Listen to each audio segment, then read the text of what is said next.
শফিক বাড়িতে আছি? হ্যাঁ আছি। তোদের রমজান মাস পড়েছে তাই গাছ থেকে একটা কাঁঠাল নিয়ে আসলাম। তোর আবার সব কাজে বেশি বেশি। এই এসওয়ারটা খেয়ে দেখবি, হেভি টেস্ট। ঠিক আছে লে খাবো, ইফতারের টাইম হয়ে যাচ্ছে, হাত মুখ ধুয়ে আয়, একসাথে খাবো।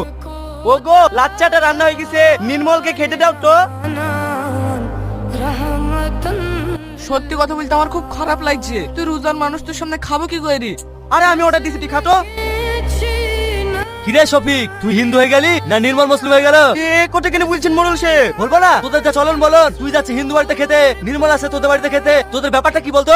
ব্যাপার কিছুই না, ও আমার বন্ধু, ও কি আমার বাড়িতে আসতে পারবে না? না যাবে না, আমাদের এই সমাজে একটা নিয়ম আছে, অন্য ধর্মের লোকের সঙ্গে বেশি প্রীত করা যাবে না। ওকে এক্ষুনি তাড়াতাড়ি বাড়ি যেতে বল। ঠিক আছে মোড়ল সাহেব, শফিককে কিছু বলেন না, আমি বাড়ি থেকে চলে যাচ্ছি। এই কোথায় যাচ্ছি? আগে খাওয়া দাওয়া করে যা। এই শফিক, তুই বেশি বাড়াবাড়ি করিসনি, নাহলে না গ্রাম থেকে ঘা ধাক্কা দিয়ে বের করে দেবো। না না মোড়ল সাহেব, ওকে বের করবেন না, আমি এক্ষুনি চলে যাচ্ছি।